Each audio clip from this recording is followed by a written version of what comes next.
Hello kids! Halina't pag-aralan ang pamilya. Pamilya ang pinakamaliit na unit sa komunidad.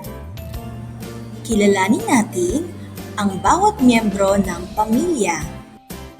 Ama o tatay, siya ang magulang na lalaki sa pamilya.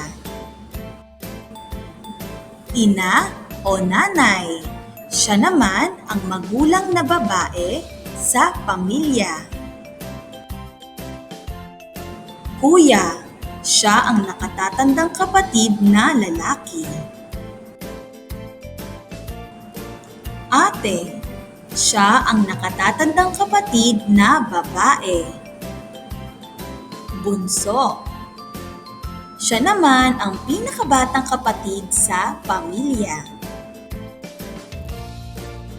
Magulang, ito ang tawag kay nanay at kay tatay. Magkakapatid, ang tawag sa mga anak ng magulang, kay ate, kuya at bunso. Ang pamilya ay tinatawag ding mag-anak.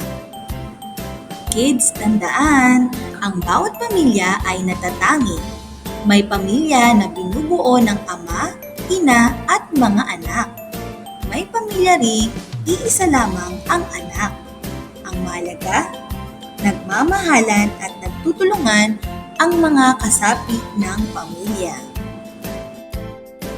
Maraming salamat sa inyong pakikinig. Paalam!